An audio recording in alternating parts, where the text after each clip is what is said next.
আখেরা, এটা তো তোমাদেরকে ফাঁসাবার একটা পরিকল্পনা। আল্লাহর দুশমনেরা, ইসলামের দুশমনেরা তোমাদেরকে ইচ্ছা করে জুয়া দিচ্ছে, মেলা দিচ্ছে, গান দিচ্ছে, যাত্রা দিচ্ছে, ফাংশন দিচ্ছে, খেলা মেলার নামে তোমাকে তো আল্লাহ থেকে দূরত্ব বাড়াচ্ছে। কেন ওরা জানে এরা যদি আল্লাহর সঙ্গে থাকে পৃথিবী কোনো মা জন্ম দিতে পারেনি বাচ্চাকে, এদেরকে মিটাতে পারবে। জোরে বলুন সুবহানাল্লাহ। এই জন্যই তো আমাদেরকে প্ল্যান মাফিক সরানো হচ্ছে। আর আমরা যুবক মনে করছি হালকা বয়সে বেশ ভালোই হচ্ছে। দাদা দেখো আমাদের জন্য অনুষ্ঠান করেছে, দাদা দেখো আমাদের জন্য কত সুযোগ ফেসিলিটি দিয়েছে।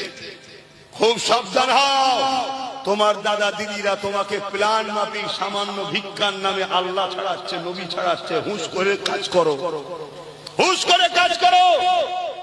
তার একটা ছোট্ট উদাহরণ দিচ্ছি।